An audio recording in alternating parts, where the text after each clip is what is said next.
Omkar Maurya classes पर आप सभी लोगों का स्वागत है। मैं ओमकार मौर्य आप सभी लोगों का स्वागत करता हूं। जैसा कि हम कक्षा 10वीं जो यूपी बोर्ड का जो हिंदी माध्यम के जो हमारे बच्चे हैं उनका जो इतिहास है, नागरिक शास्त्र है, अर्थशास्त्र है, भूगोल, इन सभी विषयों के बारे में पढ़ रहे थे।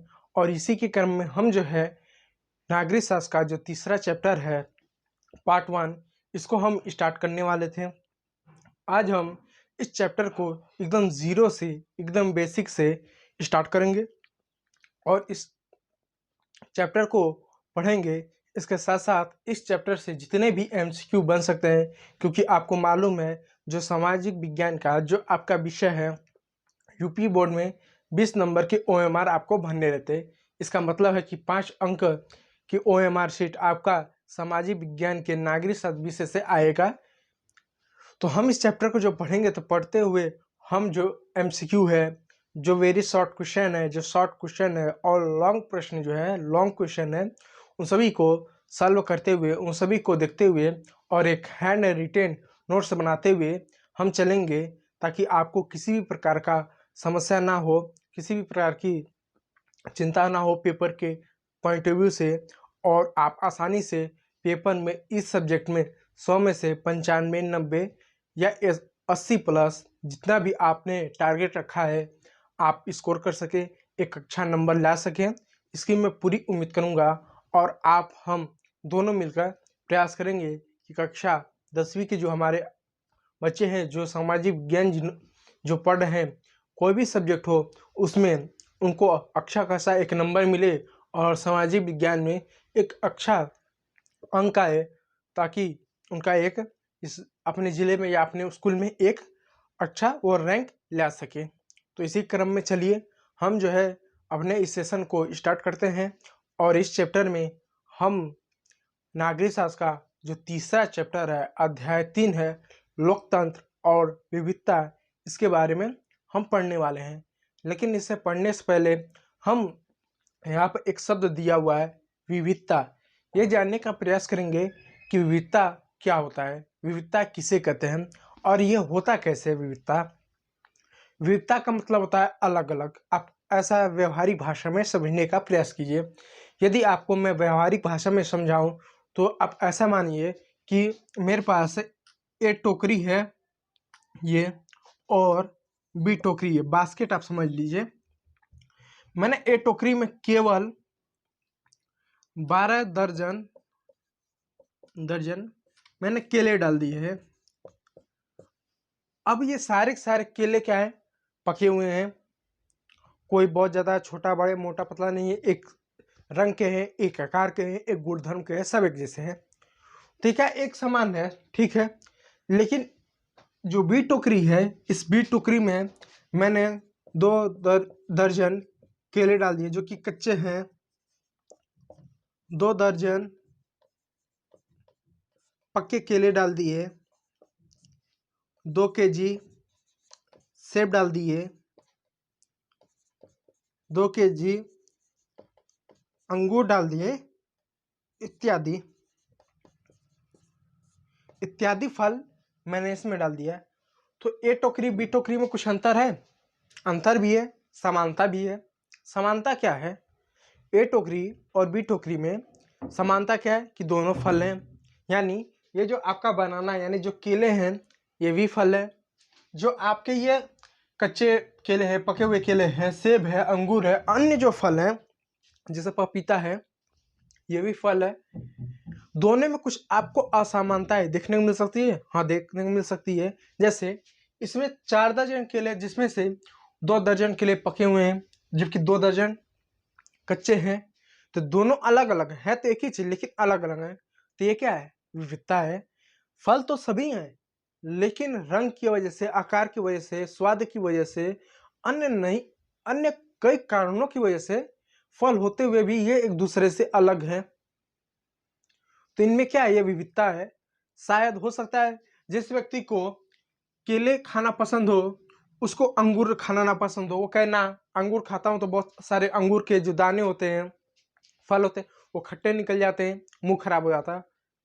नहीं खाता ना पसंद होता है। शायद कोई ऐसा व्यक्ति होगा जिसको पपीता ज़्यादा पसंद हो, पपीता ज़्यादा पसंद हो, पपीता क्या उसको ज़्यादा पसंद हो, लेकिन उसको संतरा दिया जाए तो संतरा ना खाए। है तो सभी फल है, लेकिन रंग की वजह से, आकार की वजह से, अपने गुणधर्म की वजह से, अपने स्वाद की वजह से इन फलों में क्या विविधता है, अलग अलग असमानता है। तो ये क्या कहेंगे, फल तो सभी है लेकिन इसमें विविधता है। तो यही विविधता है। अगर हम इंसानों के रूप में बात करें तो हम सभी इंसान हैं, लेकिन हमें भी विविधता है, कई सारी विविधता है। भारत की अगर बात करें, भारत एक देश है, लेकिन भारत में आपको न जाने हम इंसानों में, हमारे देश में कई सारी की विविधता देखने को मिलेगी। कैसे, हम हिंदी बोलते हैं, लेकिन साउथ इंडिया में, दक्षिण भारत के लोग कौन सी भाषाएं बोलते हैं, अधिकांशतः तमिल बोलेंगे, तेलुगु बोलेंगे, कन्नड़ बोलेंगे। है तो अभी इंसान हम भी है, लेकिन भाषा की वजह से विविधता है। उनकी भाषा दूसरी, हमारी भाषा दूसरी है, विविधता है। भाषा रंग को भी ले, विविधता जो है रंग को लेकर हो सकती है। कोई व्यक्ति काला है तो कोई व्यक्ति बहुत गोरा है, कोई व्यक्ति कलर्ड है, ना तो बहुत ज़्यादा गोरा है ना तो बहुत काला, उसको हम सांवला कहेंगे। कोई व्यक्ति बहुत लंबा है तो कोई व्यक्ति बहुत छोटा है, कोई व्यक्ति बहुत पतला है, कोई बहुत मोटा है। तो इंसान सब है, लेकिन विविधता है। तो हर समाज में रंग को लेकर, जाति को लेकर, भाषा को लेकर, धर्म को लेकर, लिंग को लेकर, यानी महिला पुरुष इस बीच का जो थर्ड जेंडर है, इन सब को लेकर क्या है, आपको विविधता देखने को मिलेगी। तो ये है विविधता। तो भारतीय समाज में अगर विविधता की बात करें तो कई तरह की विविधता आपको देखने को मिलेगी। जाति को लेकर इतनी सारी जातियां, और जातियों में भी उपजातियां हैं। धर्म को लेकर ब्राह्मण, हिंदू धर्म, इस्लाम धर्म, बौद्ध धर्म, जैन धर्म, पारसी, यहूदी, सिख, इन्हीं सारे धर्म में विविधता देखने को मिलेगी। जाति में मिलेगी, भाषा में देखने को मिलेगी, खान पान में देखने को मिलेगी, वेशभूषा में देखने को मिलेगी, पहनाव में देखने को मिलेगी, मान्यताओं में देखने को मिलेगी। ये सब क्या है, विविधता है समाज की। तो मैं उम्मीद करूंगा कि विविधता क्या होती है आप समझ पा रहे होंगे। ठीक है, यह विविधता होती है।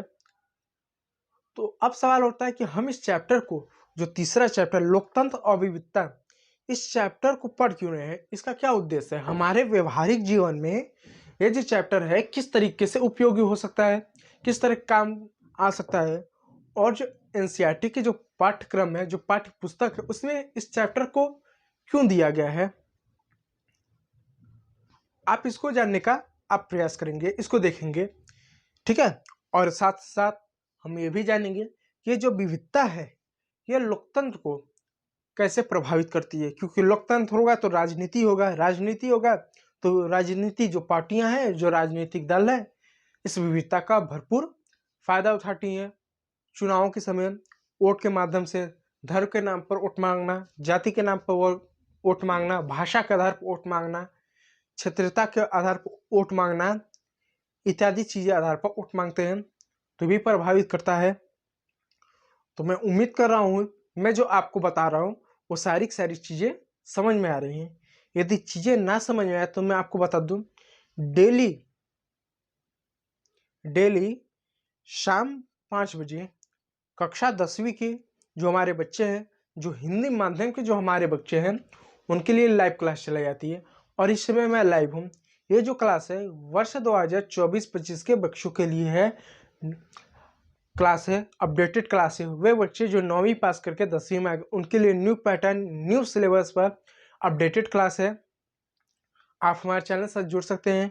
वीडियो अच्छा लगा तो लाइक कीजिएगा, और किसी भी प्रकार का डाउट हो तो लाइव में चल रहा हूँ तो आप लाइव चैट में कमेंट कर सकते हैं, या जो बच्चे जो रिकॉर्डेड क्लास देख रहे हैं उनके लिए सलाह है कि वो रिकॉर्डेड वीडियो में प्रश्न पूछे, मैं उसका जवाब देता हूँ।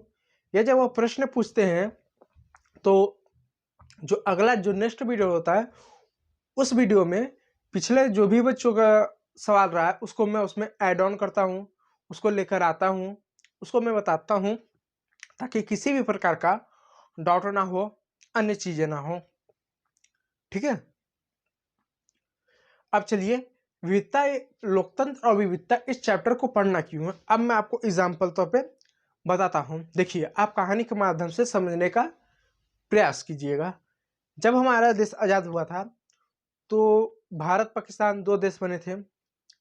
पाकिस्तान के निर्माण होने के पीछे कई सारे कारण थे। देखिए, मैं मानता हूँ कि इस संसार में, इस भौतिक जगत में कोई भी घटना घटती है, कोई भी व्यक्ति कोई कार्य करता है, उसके पीछे एक कारण नहीं होता है, एक रीज़न नहीं होता है, कई सारे रीज़न होते हैं। कोई छोटा होगा तो कोई बहुत बड़ा होगा, लेकिन रीज़न होता है। जैसे यदि अगर आप खाना खाते हैं, भोजन लेते हैं, तो भोजन लेने का एकमात्र उद्देश्य नहीं है कि हम जीवित रहें, कि हम सर्वाइव कर सकें। यदि आपका एकमात्र उद्देश्य है कि मुझे बस जीवित रहना है, तो मैं आपको सूखी रोटी और प्याज भी दूंगा, तो भी आप खाकर उसको जीवित रह सकते हैं। लेकिन हर व्यक्ति सूखी रोटी प्याज सामान्यतः कोई खाना नहीं चाहता है। लेकिन उसको अगर मैं पराठा और पनीर की सब्जी दे दूं, अब मैं पूछ हफ्ते में आपको 2 से 3 दिन दिया जाए तो आप खाएंगे? वो क्या, हाँ बिल्कुल खाऊंगा। लेकिन क्या 2 से 3 दिन आप डेली सूखी रोटी खाएंगे? नहीं खाएंगे। वजह अगर जीना है तो सूखी रोटी और प्याज खाकर भी जीवित जीवित रहा जा सकता है। लेकिन उसके बावजूद भी कोई नहीं खाना चाहता है। क्यों? वो खाना पराठा और पनीर की रोटी क्यों खाना चाहता है? क्योंकि उससे खाकर भी जीवित रह सकते हैं, लेकिन मुंह का स्वाद है, तो उसको खाने का क्या उद्देश्य है? उद्देश्य बाद में तो यह है हमारा कि हम जीवित रहे, लेकिन एक और उद्देश्य है कि मुंह का स्वाद मिले। ठीक है, तो मैं मानता हूं कि इस भौतिक जगत में, इस संसार में कोई भी कार्य कोई करता है तो उसके पीछे एक वजह नहीं होता है, कई सारे वजह होते हैं। कोई वजह इतना छोटा रहेगा, कोई इतना बड़ा रहेगा, कोई इतना बड़ा रहेगा, छोटा बड़ा वजह रहता है। ठीक है, तो आइए अपने पॉइंट पे आते हैं। जैसे मैं बता रहा था कि 15 अगस्त 1947 को भारत आज़ाद हुआ, और हमसे एक दिन पहले यानी 14 अगस्त 1947 को पाकिस्तान बना और पाकिस्तान आज़ाद हुआ। तो पाकिस्तान के बनने के पीछे कई सारे कारण हैं। एक कारण था धर्म, कि पाकिस्तान इस्लामिक देश है, पाकिस्तान में मुस्लिम रहे और हिंदुस्तान में हिंदू रहे। कारण तो कई सारे रहे, इसको बंटने का एक कारण ये भी माना जाता है। तो जब भारत जब बना था तो भारत के तो नहीं, लेकिन ब्रिटेन के, अमेरिका के, रूस के, ऐसे बहुत सारे दार्शनिक हुए, बहुत सारे ऐसे विचारक हुए जिन्होंने ये विचारधारा दी कि भारत में इतने सारी जाति हैं, इतने सारे धर्म हैं, इतने सारी भाषा हैं, इतनी सारी विविधता है, इतने सारा भूगोल विस्तार, सब कुछ है। ये भारत जो है ये ज़्यादा लंबे समय तक चलने वाला नहीं है। 10-20 साल में इसके अंदर जो है कुछ कृतियाँ आ जाएंगी, कुछ समस्या आ जाएंगी, और ये भारत जो इतना बड़ा अखंड देश है, ये 10-15-20 साल में ये टूट के कई सारे छोटे छोटे छोटे छोटे देशों में बन जाएगा। उन्होंने कहा सैकड़ों देश बन जाएगा, भारत नहीं चल पाएगा। और उन लोगों ने क्या कहा पाकिस्तान के संदर्भ में कि नहीं, पाकिस्तान चलेगा, क्योंकि पाकिस्तान में मुस्लिम ही है, हिंदू या सिख ना के बराबर थे। हाँ, जब बना था तो 10% की आबादी हिंदू मुस्लिम थी, 90% मुस्लिम और 5% अब मान लो, कोई एग्जैक्ट डाटा नहीं है मेरे पास, तो सिख और हिंदू थे। उन्होंने कहा था कि पाकिस्तान तो लंबे समय तक चल जाएगा, पाकिस्तान में तो कोई फॉल्ट नहीं आएगा, पाकिस्तान तो कोई नहीं टूटेगा, लेकिन भारत क्या होगा, कई सारे टुकड़े में बट जाएगा, ये चल नहीं पाएगा। क्योंकि इतने सारे धर्म हैं, इतनी सारी जातियां हैं, इतनी सारी भाषाएं हैं, विविधता है। भारत में हर 5 कोस पर 25 किलोमीटर पर तो भाषा ही बदल जाती है, भाषा नहीं सॉरी बोली बदल जाती है, तो भारत चल नहीं पाएगा। लेकिन आज देख सकते हैं, हाँ भारत देश को आज़ाद हुए 75 प्लस हो गया, 75 साल से ज़्यादा हमने अपना भारत देश का, हमने 75वां स्वतंत्रता दिवस हमने मना लिया, उससे ज़्यादा हमने मना लिया। लेकिन फिर भी आज भारत अखंड है। और यहाँ तक कि जब देश आया तो हमसे गोवा सिक्किम भी जोड़े, लेकिन पाकिस्तान का क्या, जिसको एक आया था कभी टूटेगा नहीं, वो अपने आज़ादी के 24 साल बाद ही टूट के 2 टुकड़े में बट गया, जिसको माना कि पाकिस्तान कभी टूटेगा नहीं। पाकिस्तान 2 टुकड़ों में टूट गया, दूसरा हिस्सा बांग्लादेश बन गया, उसका ही क्षेत्र। तो पाकिस्तान में तो सारे मुस्लिम थे, तो पाकिस्तान क्यों टूटा? पाकिस्तान को नहीं टूटना चाहिए। और जो कि भारत इतनी विविधताओं वाला देश है, ये कैसे अखंड हो गया? तो ये चैप्टर आपको एक कारण बताएगा कि भारत आखिर इतनी विविधता वाला देश है फिर भी नहीं टूटा, जबकि पाकिस्तान में केवल और केवल एक ही धर्म के लोग थे। जब देश बना था 10% गैर मुस्लिम लोग थे, बौद्ध और सिख थे। अब तो केवल 1% हो गए, लेकिन फिर भी बलूचिस्तान का जो हिस्सा है वो बोलता है कि हमको अलग देश बना दो। हमारे भारत का कोई क्षेत्र ये कभी कहता है क्या, बिहार कभी बोला क्या कि हमको अलग देश बना दो, तमिलनाडु कभी बोला क्या कि हमको कभी अलग देश बना दो, या राजस्थान बोला? कभी नहीं। हमारे भारत के कुछ ऐसे राज्य हैं जिन्होंने अलग राज्य की मांग की कि हमको एक अलग राज्य का दर्जा दे दो, लेकिन कभी भी किसी राज्य ने आज़ादी के बाद 1947 के बाद लोकतंत्र भारत में किसी ने भी एक देश की मांग नहीं की। अगर एक दो आपात कुछ को छोड़ दिया जाए तो आखिर क्या है कि जो हमको आपस में बांधता है, इसको अगर चैप्टर को पढ़ेंगे तो हमको क्या जानने को मिलेगा, ये चैप्टर कितना इम्पोर्टेंट है। दूसरी बात उन दार्शनिकों ने कहा था कि भारत में इतने सारे धर्म हैं, जाति हैं, भाषा है, लिंग है, इसको क्या कर इसको इतने सारे भारत में, इस वजह से भारत जो है काफ़ी लंबे समय तक चल नहीं पाएगा। मैं आपको एक सवाल के माध्यम से आपको समझाना चाहता हूँ, इसको आप जाति या धर्म पे मत लीजिएगा, ठीक है? जैसे मान लीजिए किसी कहना कि भारत इतना विविधता वाला देश है, भारत नहीं चल सकता। हम क्या करते हैं, भारत में जितने भी हिंदू को मान लो छोड़कर, बाकी जो सिख है, बौद्ध है, मुस्लिम, उनको बाहर कर देते हैं मान लीजिए, तो क्या होगा? भारत में लोग नहीं लड़ेंगे, फिर भी लड़ेंगे। जैसे अगर ये कहे कि भारत में हिंदू मुस्लिम का विवाद रहता है, तो हम कहते चलो मुस्लिम को हम साइड हटा देते हैं, भारत में केवल हिंदू है, क्या नहीं लड़ेंगे? फिर भी लड़ेंगे। फिर कौन लड़ेंगे? ब्राह्मण और दलित, या आपस में लड़ेंगे। दलित को हटा देंगे, फिर कौन लड़ेंगे? फिर ब्राह्मण और क्षत्रिय, ये आपस में लड़ेंगे। फिर मान लो क्षत्रियों को अगर हमने हटा दिया, तो जो ब्राह्मण में जो सीनियर, जैसे ब्राह्मण को एक जाति ले लीजिए, जैसे मान लीजिए दुबे जी हो गए, तो सीनियर दुबे और जूनियर दुबे ये आपस में लड़े कि हम सीनियर है, तुम जूनियर हो। मान लीजिए जो जूनियर है उनको भी हटा दो, जो सीनियर है फिर वो भी लड़ेंगे। वो किससे लड़ेंगे? मिस्टर और मिसेस से लड़ेंगे। यानी अगर आपकी प्रवृत्ति लड़ने की है तो आप लड़ोगे, अब तब तक लड़ोगे जब तक आप अकेले नहीं जाओगे। यदि अगर आपको 100 लोगों के बीच में रख दिया जाए, अगर आपकी प्रवृत्ति है लड़ने की, तो आप लड़ोगे। चाहे एक सेकंड रुक जाइए,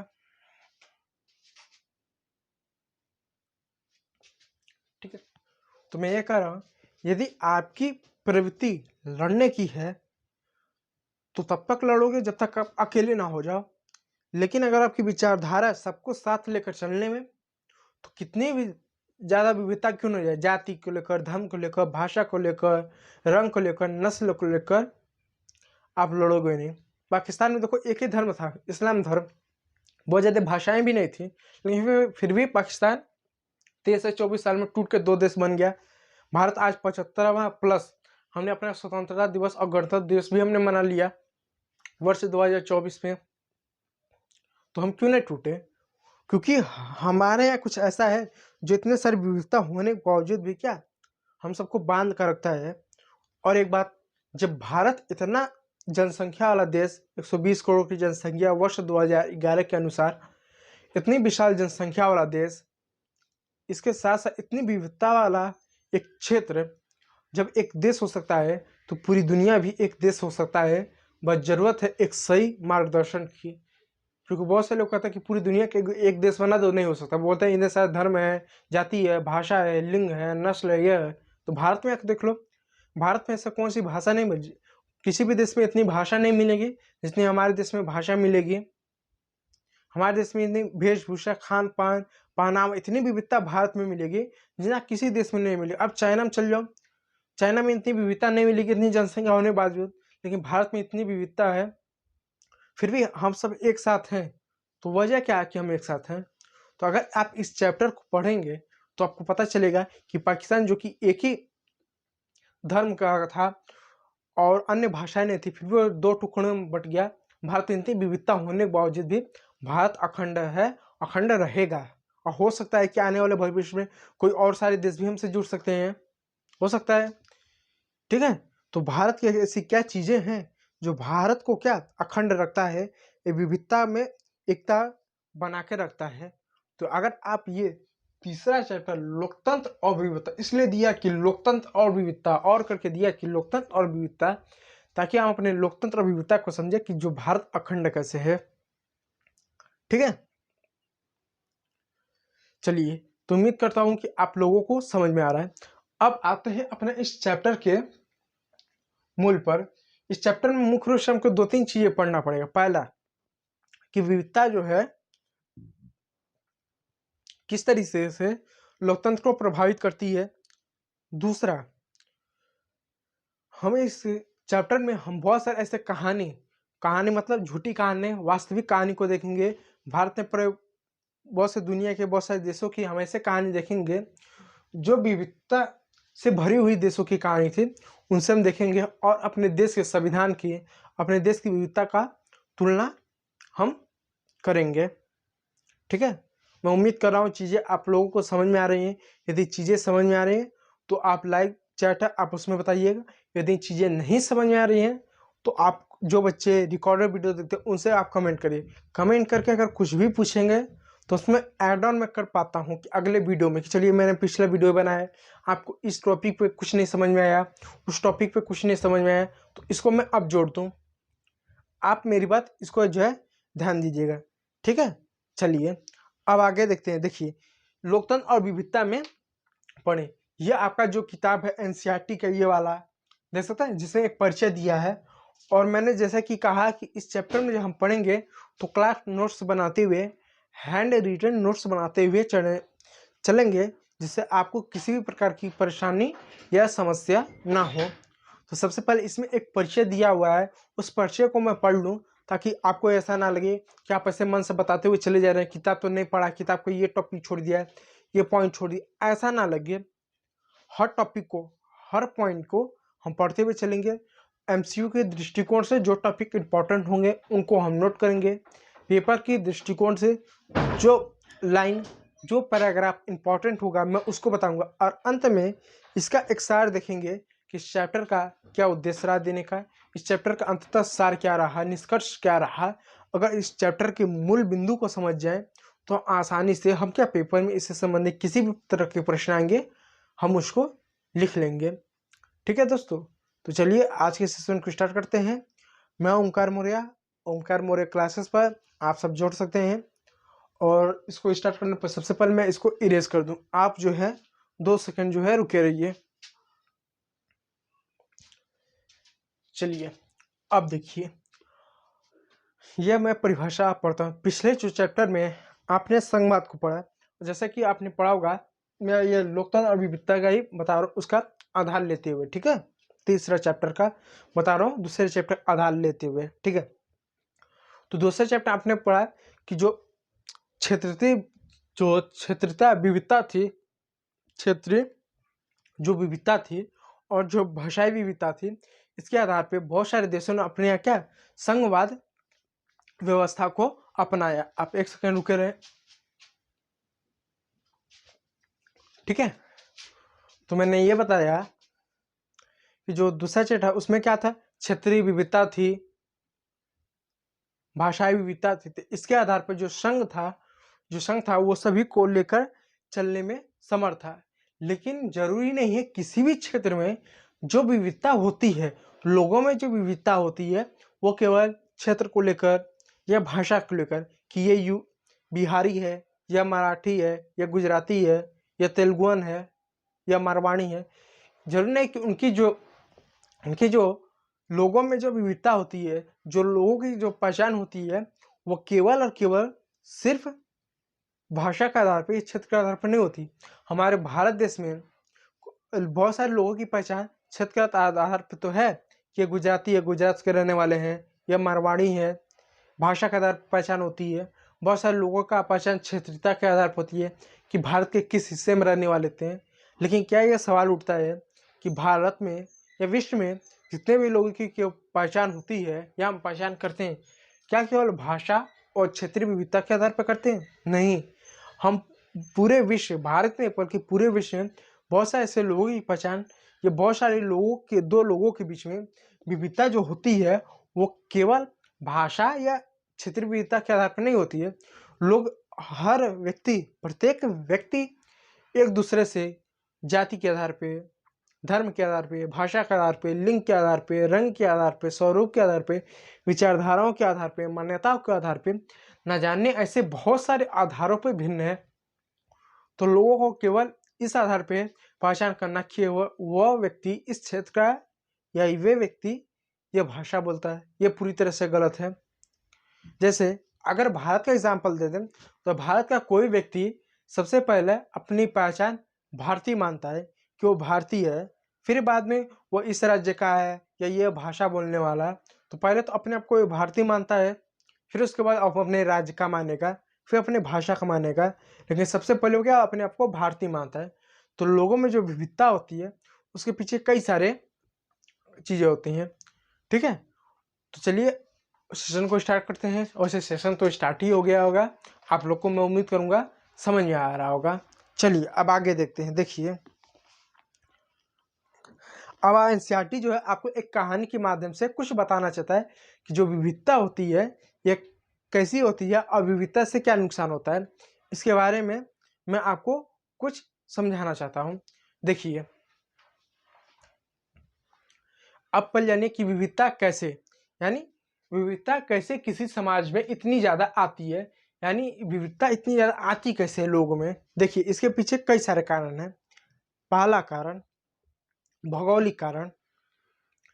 पहला कारण ये है कि जो पूरे विश्व में अगर इतनी विविधता देखने को मिलती है, जैसे हम विविधता ले लें वेशभूषा को, खान पान को और मान्यता को, कि मान लीजिए दो व्यक्ति हैं ए और बी, इनके दोनों के बीच में बहुत ज़्यादा विविधता है।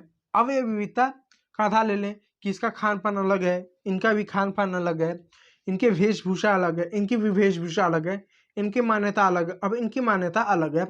अब ऐसा समझिए क्यों अलग है, इसके पीछे क्या कारण है, भौगोलिक कारण। जैसे हम ये मान लेते हैं कि जो ए व्यक्ति है इसका जन्म मरुस्थलीय क्षेत्र में हुआ है।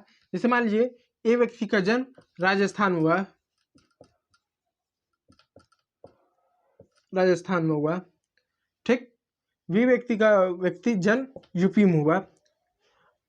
अब जो कि ए व्यक्ति का जन्म जो कि राजस्थान में हुआ, अब ये व्यक्ति जो है 30 वर्ष का है, 30 वर्ष से यह इस राजस्थान में जन्म हुआ, 30 वर्ष का है और जन्म से लेकर अब तक यह राजस्थान में रहा। इसकी क्या विचारधारा होंगी। अब इसका जो खान पान हो क्या हो गया, जो कि राजस्थान में इसका जन्म हुआ था, राजस्थान का जो क्षेत्र है वो शुष्क और गर्म प्रदेश है, यानी वहाँ का जो प्रदेश है शुष्क और गर्म है। तो स्वाभाविक सी बात है वहाँ के लोगों का खान पान में क्या होगा, मोटे अनाज हो गए, जैसे ज्वार होगा, बाजरा होगा, मक्का होगा, इत्यादि इत्यादि चीज़ों का वो प्रयोग करेंगे खान पान में। स्वाभाविक सी बात है प्रयोग करेंगे। अब इस व्यक्ति का अगर जन्म जो है यूपी में मान ले, यूपी ना हम पश्चिम बंगाल कर लें, थोड़ा सा अलग हो जाएगा, पश्चिम बंगाल। अब मान लीजिए इस व्यक्ति का जन्म पश्चिम बंगाल में हुआ, तो पश्चिम बंगाल का क्षेत्र कैसा है, पश्चिम बंगाल का जो क्षेत्र है वो अधिक गर्मी वाला क्षेत्र नहीं है और जो कि मैदानी प्रदेश है। इस वजह से यहाँ पर मोटे अनाज कम उगाए जाएंगे। यहाँ पर जैसे चावल हो गया या कुछ अपवाद ले लें तो गेहूं उगाए, इस तरह की क्या फसल उगाए जाएंगे। अब जो यहाँ का व्यक्ति होगा अपने खाने में किसका प्रयोग करेगा, चावल का प्रयोग करेगा। राजस्थान का क्षेत्र ऐसा है जो कि शुष्क है, गर्म है, तो यहाँ पर लोगों के क्या शुष्क है, गर्म, इस वजह से यहाँ पर नदी कम होगा या नदी होगा ही नहीं, तालाब नहीं होंगे, कुएं नहीं होंगे, यानी यहाँ पर पानी की समस्या रहेगी। तो बचपन से इसने क्या पानी को बचत किया होगा, पानी का बचत करने वाला रहेगा, उसके प्रति अच्छी भी सकारात्मक विचारधारा रखने वाला रहेगा, यहाँ के भी लोग रहेंगे। लेकिन जो कि यहाँ पर पानी के लिए इसको संघर्ष करना पड़ता है, तो ये इसके प्रति ज़्यादा जागरूक होंगे इनकी तुलना। एक दो अपवाद हो सकते हैं, यहाँ के भी लोग, पश्चिम बंगाल के लोग जागरूक होंगे, ऐसी बात नहीं है, लेकिन यहाँ के लोग ज़्यादा रहेंगे ताकि पानी का अपव्यय ना हो, नुकसान ना हो। अब इनकी विचारधारा किसके प्रति रहेगी, जल के प्रति ज़्यादा रहेगी कि जल का बचत करना। अब खान पान में किस तरह के अनाज लेंगे, मोटे अनाज, गेहूँ, जौ, बाजरा का प्रयोग करेंगे। वेशभूषा कैसी होगी, इनकी जो वेशभूषा ऐसी होगी जो कि सबसे ज़्यादा गर्मी होता है तो गर्म इलाका है तो सर पर पगड़ी होगा, सर पर कुछ ऐसा होगा जिससे धूप में या बाहर कहीं निकले तो अपने सर को ढक कर निकले, चाहे पगड़ी गमछा जो भी आप कहें। कपड़े जो होंगे सूती होंगे, हल्के होंगे। और जो कि यहाँ का तापमान जो कि गर्म है, शुष्क है, तो कृषि हो नहीं सकती। और जब कृषि नहीं होगा तो पशुपालन भी नहीं होगा, पशुपालन नहीं होगा मतलब अगर कोई पशुपालन करेगा तो गायों के लिए चारे की व्यवस्था कहाँ से करेगा? तो कृषि नहीं तो पशुपालन नहीं, तो अपनी आजीविका ये कैसे चलाएंगे? एक ही ऑप्शन बताया, क्या? व्यापार करें। क्या करें? ये व्यापार करें, तो ये व्यापार करेंगे यहाँ का लोग। तो अब यहाँ के लोग किस तरह हो गए? मोटे अनाज का प्रयोग करेंगे, कॉटन के कपड़े पहनेंगे, सर पे जैसी कुछ गमछा या पगड़ी जैसा कुछ रखेंगे, साथ में साथ कृषि के प्रति इनका झुकाव नहीं होगा, पशुपालन के प्रति झुकाव नहीं होगा, व्यापार के प्रति झुकाव होगा। अब यहाँ पर जिसका जन्म हुआ है, जो काफी लंबे समय तक पला बड़ा है, तो उसकी विचारधारा में 4-5 चीजें कॉमन रहेगी। अब यहाँ के व्यक्ति को मोटे अनाज पसंद है, ये मोटे अनाज ही खाएंगे। जल के प्रति बहुत ज्यादा इनका झुकाव रहेगा। कृषि पशुपालन के बारे में इनको कुछ भी जानकारी नहीं रहेगी सामान्यतः। अब व्यापार के बारे में, बिजनेस के बारे में इनका दिमाग एकदम बाकियों से एकदम तेज चलेगा, क्योंकि यहाँ की भौगोलिक परिस्थिति ऐसा है कि इनके पिता, दादा, परदादा पीढ़ियों से व्यापार करते हुए, तो व्यापार में ये क्या कुशल हो गए, कुशल होंगे। ठीक है, तो ये क्या है, विविधता आ गई, वेशभूषा को लेकर, खान पान को लेकर, मान्यता को लेकर, विचारधारा। अब मान्यता क्या? जैसे यहाँ के लोग, जो कि यहाँ का जो जलवायु शुष्क और गर्म है, कृषि नहीं हो सकता, पशुपालन होता है, तो आजीविका कैसे चलाएंगे? व्यापार करेंगे, चीजों को खरीदना बेचना, दूर दूर इलाकों में जाना, चीजों को खरीदना बेचना, पैसे इकट्ठा करना और इससे अपनी आजीविका को करना। तो इनके जो वंशज आएंगे वो क्या इनको सिखाएंगे? कृषि करना नहीं सिखाएंगे, पशुपालन करना नहीं सिखाएंगे। इनकी यहाँ मान्यता एक ही चीज की रहेगी गुजरात और राजस्थान के क्षेत्रों में, कि धंधा यानी बिजनेस ही, धंधा ही सब कुछ है। यहाँ पे ये कभी नहीं करेंगे तुम डॉक्टरी करो, इंजीनियर करो, ये करो करो, बस एक ही करेंगे, पढ़ लिख को धंधा करो। इसलिए गुजरात और राजस्थान के क्षेत्र में चलिए तो अधिकांश का यहाँ पर जो व्यक्ति रहा है, पला बड़ा, उसकी मान्यता है व्यापार के लिए। और बड़े पैमाने पर गुजरात राजस्थान के क्षेत्रों में आप देखेंगे तो बड़े पैमाने पर वहाँ के जो बच्चे हैं कॉमर्स ज़्यादा पढ़ते हैं, साइंस कम पढ़ेंगे, आर्ट्स बिल्कुल कम पढ़ेंगे, सबसे ज़्यादा कॉमर्स की आप मांग रहेगी। तो मान्यता हो गई इनकी किस तरह से? भौगोलिक क्षेत्र के आधार पर, कि वहाँ का जलवायु कैसा है, भौगोलिक क्षेत्र कैसा है, संरचना कैसा है, तो मान्यता एकदम इनकी पूरी बदल गई। तो विविधता हुआ। वहीं पर अगर हम पश्चिम बंगाल के लोगों के लिए लें तो यहाँ का क्षेत्र कैसा है? मैदानी क्षेत्र है, मैदानी क्षेत्र है, अब जो कि मैदानी क्षेत्र है, तो यहाँ पर क्या हो सकता है?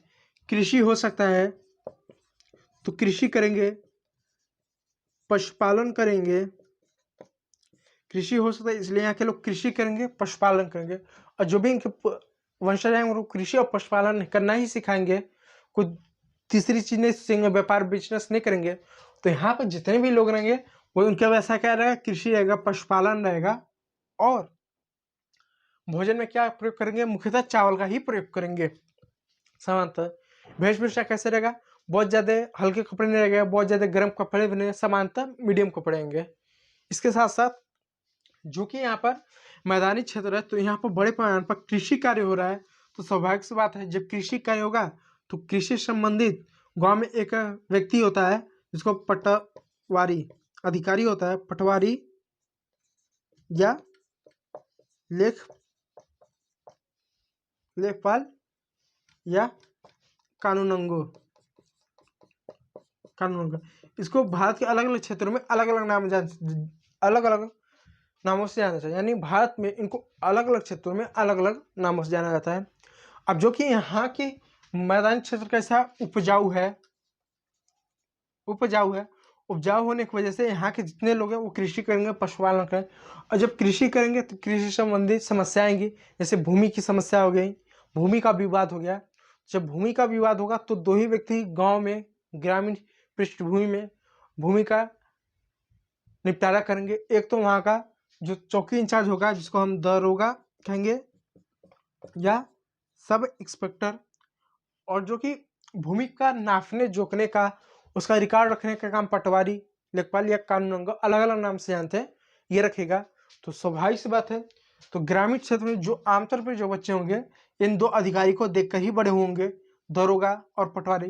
क्योंकि आमतौर पे ग्रामीण पृष्ठभूमि में जब भूमि का विवाद होता है उस समय यदि जो सब इंस्पेक्टर रहता है, दरोगा और जो पटवारी, यदि आपकी भूमि पर कोई कब्जा करके बैठा है 2 इंच 4 इंच, या उसने कुछ मेड़ों को अलग से जुताई कर दिया या उसने जमीन से आपकी छेड़खानी कर दी, अगर ग्रामीण पृष्ठभूमि में ये 2 व्यक्ति यदि आपके पक्ष में हैं तो आपको बहुत ज़्यादा कोई कोर्ट कचहरी ये करने की आवश्यकता नहीं, तुरंत आपको आपकी भूमि तुरंत मिल जाएगी, क्योंकि बहुत इनके पास ताकत होता है। ये चाहे दरोगा चाहे तो उस व्यक्ति तुरंत पीट को साइड कर सकता है और पटवारी तुरंत नाप के दे सकता है, हाँ कि इसके खेत में तुम 1 फीट जो है घुसे, वो बात खत्म, कोई बकवास नहीं। दरोगा तुरंत मार को साइड कर देगा, उसके पास उतना ताकत होता है। और ग्रामीण पृष्ठभूमि के लोग मार भी खा सकते हैं। तो जरूरी क्या मुद्दा कोई ऊपर जाएगा, जाएगा नहीं, ना तो कोर्ट में जाएगा ना तो कचहरी में जाएगा, कहीं नहीं जाएगा, उधर ही रफा दफा समाप्त। लेकिन अगर ये दोनों अगर आपके पक्ष में नहीं है या ये राजनीतिक रूप से सक्रिय नहीं है, मानसिक रूप से मजबूत नहीं है, इस काम को अच्छे से करना नहीं चाहते, तो कचहरी में कोर्ट में ऊपर ऊपर खूब खींचेंगे, आपका समय लगेगा। तो जो यहाँ का जो बच्चा जो पश्चिम बंगाल जो बिहार यूपी का बच्चा है, वो बचपन से किस व्यक्ति को देखकर बड़ा है, एक तो दरोगा पद यानी पुलिस का पद, दूसरा क्या पटवारी का। तो अब इसके मन में कौन सी विचारधारा आएगी, ये विचारधारा कभी नहीं आएगी, इसके मन में कभी ये मान्यता आएगी नहीं कि क्या करें, बिजनेस करें, कभी नहीं कहेगा कि बिजनेस करेंगे, व्यापार करेंगे, धंधा करेंगे, कुछ नहीं। इसके मन में क्या है, बचपन जब कोई दरोगा और पटवारी का ही ताकत देखा है तो इसके मन में मान्यता ये रहेगी पश्चिम बंगाल बिहार और यूपी के लोग, क्योंकि मैदानी क्षेत्र में कि पुलिस में ही भर्ती होना है, ये पटवारी का नौकरी ले। क्यों? क्योंकि बचपन से ये ऐसे क्षेत्र में है, ग्रामीण क्षेत्र में है, जहाँ पे कृषि हो सकती है, पशुपालन हो सकता है और कृषि होता है, जो लोग करते हैं वहाँ पर हमेशा मुद्दे उठते हैं। तो उनको उन्होंने देखा है कि इसमें कितना इनके पास ताकत होता है, तो उन्होंने ताकत को महसूस किया है। तो इनके अंदर इच्छा क्या है, मान्यता क्या है कि यही नौकरी चाहिए। और यूपी बिहार के क्षेत्र में इस व्यक्ति को ज़्यादा महत्व दिया जाता है जो पुलिस के पद पे है या पटवारी के पद पे है। आप व्यापार करके महीने का आप 5 लाख कमा लो, इन क्षेत्रों में 5 लाख आप कमा लो, लेकिन अगर कोई व्यक्ति पुलिस में महीना 50,000 ही कमा रहा है, पटवारी पर 35,000 ही कमा रहा है, इसकी इज्जत समाज में यूपी बिहार में ज़्यादा दी जाती है। इसकी वजह कि जो बिजनेस कर महीने का 5 लाख कमा रहा है, क्योंकि मानसिकता लोगों की ऐसी है, मान्यता ऐसी है, इसमें सब कुछ है। जो पटवारी में बात है, जो दरोगा में बात है, वो किसी में है ही नहीं। लेकिन वहीं पर अगर कोई व्यक्ति राजस्थान गुजरात का है, अगर वो धंधा करके महीने का अगर 2 लाख भी अच्छे से कमा ले रहा है, अगर कोई पुलिस का नौकरी के महीने 50,000 कमा ले रहा है, 50,000, तो वहाँ पर इसकी इज्जत किसकी है? इसमें सबसे ज़्यादा इसकी इज्जत है, क्योंकि वहाँ के लोगों की मान्यता किसके प्रति ज़्यादा है? धंधा के प्रति, उद्योग के प्रति, बिजनेस के प्रति, स्टार्टअप के प्रति। तो किसी भी क्षेत्र में अगर विविधता आती है, चाहे खान पान को लेकर, वेशभूषा को लेकर, पहनावे को लेकर, विचारधारा को लेकर, मान्यता को लेकर, ये भूगोल तय करता है। जैसा भौगोलिक क्षेत्र होगा आपकी मानसिकता वैसा होगा। इसलिए यूपी बिहार इन सब क्षेत्र में आमतौर पर लोग सरकारी नौकरी के पीछे दौड़ते हैं, क्योंकि उन्होंने ताकत देखा है, उनको ताकत से मतलब है। लेकिन वही गुजरात राजस्थान के लोग, उनको धंधे से मतलब पैसे से। और साउथ इंडिया के लोग थोड़ा सा उनका अपना अलग विचारधारा है। तो किसी भी क्षेत्र लोग किस तरह की मान्यता रखेंगे, किस तरह की विचारधारा रखेंगे, किस तरह की वेशभूषा पहनेंगे, किस तरह के खान पान खाएंगे, ये कौन डिपेंड करता है? भूगोल तय करता है, भौगोलिक क्षेत्र डिपेंड करता है। और जब ये डिपेंड करेगा तो लोगों में विविधता होगी। साउथ इंडिया में कोई अपराध उठाओ, तमिलनाडु, वहाँ के बच्चों को देखो पढ़ लिख के क्या करना चाहते हैं, उनकी विचारधारा एकदम अलग है। यूपी बिहार के लोगों की एकदम विचारधारा एकदम अलग है। वहाँ के लोग साइंटिस्ट, डॉक्टर, इंजीनियर बनना चाहते हैं। यूपी बिहार के अधिकांश लोग को अभी भी इच्छा है सरकारी नौकरी। अभी हमारे यूपी में देखो, अगर यूपी में अगर कांस्टेबल की अगर भर्ती आए तो 50 लोग पहुंच जाते हैं पेपर देने। तमिलनाडु में पुलिस की भर्ती करवा दो तो 5 लाख 10 लाख, उससे ज़्यादा कोई आता ही नहीं है। वजह उनको इंटरेस्ट ही नहीं है। वहाँ सबसे ज़्यादा लोग किधर जाते हैं?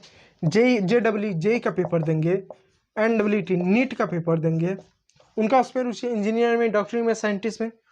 तो किसी भी क्षेत्र की किस तरह की वेशभूषा होगी, खान पान होगी, मान्यता होगी, विचारधारा होगी, ये कौन डिपेंड करता है? भूगोल डिपेंड करता है। और जब भूगोल डिपेंड करता है तो भूगोल भी कहीं ना कहीं एक विविधता का काम करता है, खान पान, वेशभूषा, विचारा, सब कुछ को लेकर। तो कहीं भी अगर विविधता इतनी दिखने को मिलती है, हमारे भारत में अगर इतनी विविधता है मान्यता विचारधाराओं को लेकर, तो उसमें एक कारण है भूगोल। भौगोलिक विस्तार है भारत का अलग है, पर्वत भी है, पठार भी है, मैदान भी है, मरुस्थल भी है, सब कुछ है। इस वजह से एक कारण है कितनी विविधता आपको देखने को मिलती है। तो कहीं पे इतनी भी अगर विविधता देखती है, रंग को लेकर, आकार को लेकर, संरचना को लेकर, विचारधारा को लेकर, मान्यता को लेकर, तो पहला कारण जानिएगा क्या? भूगोल। अब दूसरा कारण मैं आपको बताता हूँ। दूसरा कारण है ऐतिहासिक कारण। अब ऐतिहासिक कारण क्या है? जैसा आपको सब मालूम है कि भारत जो है प्राचीन समय से ही ये पूरे विश्व में विख्यात था। प्राचीन समय आर्य है, शक है, हूण है, कुषाण है, ना जाने कितनी सारी संस्कृति, कितनी सारी सभ्यता, कितने सारे लोग आए और जो भी भारत में आते हैं सब के सब भारत में बसते गए। जैसे भारत में आर्य आए, शक आए, कुषाण आए, फिर उसके बाद जो तुर्क आए, मुगल आए, अफगानी आए, अंग्रेज आए, डच आए, बहुत सारे लोग आए और जो भी आए भारत में बसते गए। किसी को हमने रोका क्या कि नहीं आप भारत में नहीं? आप भारत का इतिहास पढ़ के देखो, भारत में इतने सारे लोग आए, रहते गए, बसते गए, सब कुछ करते गए। तो जो लोग आए भारत में बसने, जब वहां से तो अपनी विचारधारा को भी लेकर आए। जैसे एग्जाम्पल तो मान लीजिए, जैसे भारत में कौन कौन आए? जैसे आर्य आए, शक आए, कुषाणों की बात कर लें, कुषाण आए, कुषाण आए, तुर्क आए, अफगानी आए,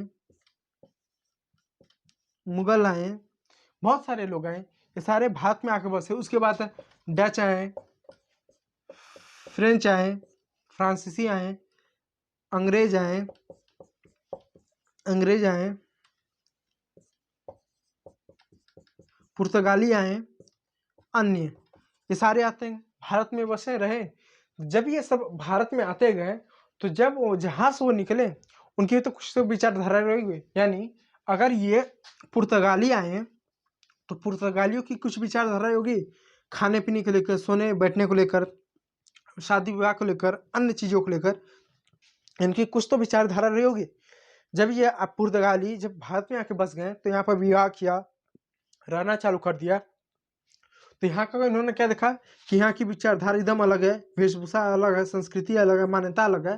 तो इन्होंने भी क्या किया, कुछ अपनी मान्यताओं को माना, तो कुछ इन्होंने इनकी मान्यताओं को माना और इस तरह से इन्होंने क्या किया, उन सभी संस्कृतियों का इन्होंने अपनाया। कुछ अपनी रीति रिवाज, मान्यताओं, विचारधारा को मान लिया, कुछ जहाँ पर नए जगह गए वहाँ की विचारधारा, रीति रिवाज को मान लिया। तो इस तरह से क्या, दो लोगों के, दो सभ्यताओं, दो संस्कृतियों से मिलन से एक तीसरे संस्कृति सभ्यताओं का जन्म हुआ, जिससे भारत और विविधता होते गया। भारत में इतने सारे लोग हैं, मैंने जिनका नाम लिखा और भी ज्यादा लोग आते हैं। आप देखो तो ऐसे कई सारे लोग मिल जाएंगे, 50-60 लोग मिल जाएंगे जो भारत में समय समय पर आते गए, मिलते गए और नए नए यात्री आए, सब कुछ है, रहे गए, आए गए, आ गए, जिसकी वजह से दो सभ्यताओं, दो लोगों के मिलन से एक नई संस्कृति, एक नई सभ्यता का जन्म हुआ, जिससे भारत में क्या, विविधता आपको देखने को मिला। तो विविधता में एक और कारण हो जाता है, इतनी विविधता में ऐतिहासिक कारण भी हो जाता है। इतने सारे लोग नहीं आते तो शायद इतनी विविधता भी नहीं होती। जैसे भारत में जब ये पुर्तगाली आए, जब भारत में पुर्तगाली आए तो पुर्तगालियों ने भारत में आलू आलू आलू हो गया, आलू हो गया, अनानास हो गया, पाइनएप्पल, अनानास हो गया, मक्का हो गया, आलू हुआ, अनानास हुआ, फिर तंबाकू हो गया, इत्यादि चीजें क्या, ये पुर्तगाली है। यानी आज से 500 साल पहले, 600 साल में कर दो, आज से 600 साल पहले ना तो भारत में आलू था, ना तो मक्का था, ना तो तंबाकू था और ना ही मूंगफली था। ये सब भारत में था ही नहीं। ना तो पपीता था, ना तो भिंडी था, ये भारत में था ही नहीं। आज से 500 साल पहले ना तो भिंडी था, ना तो आलू था, ना तो पपीता था, ना तो अनानास था, ना तो भिंडी था, ना तो तंबाकू था ही नहीं। ये कब हुआ? आज से 600 साल पहले, जब ये पुर्तगाली आए ना, तब ये सब अपने साथ लेकर आए। 500-600 साल पहले पुर्तगाली जब आए तब अपने साथ लेकर आए। जो कुछ आया तो कुछ न कुछ दिया, कुछ ले गया। तो इतनी विविधता हुआ वेशभूषा को लेकर, खान पान को लेकर, सब कुछ को लेकर। तो ऐतिहासिक कारण भी जिम्मेदार है। ठीक है, ऐतिहासिक कारण मतलब व्यापार, परिवहन, आना जाना एक जगह से, ये भी एक कारण जिम्मेदार है इतनी सारी विविधता को लेकर। तो इसको अगर नोट करना चाहे, नोट करने वाले ऐसी कोई टॉपिक नहीं है। तो मैं उम्मीद कर रहा हूँ कि चीजें जो मैं आपको बता रहा हूँ समझ में आ रहा है। तो विविधता, भौगोलिक कारण और ऐतिहासिक कारण भी कहीं ना कहीं इसके लिए जिम्मेदार हैं। ऐतिहासिक कारण में जो व्यापार हुए, ये कहीं ना कहीं जिम्मेदार है। ये लोग आए, लोग बसे, लोगों का निवास करना, एक जगह से दूसरे जगह तक निवास करना, अपने स्थान को छोड़ना, ये भी एक कारण है विविधता का।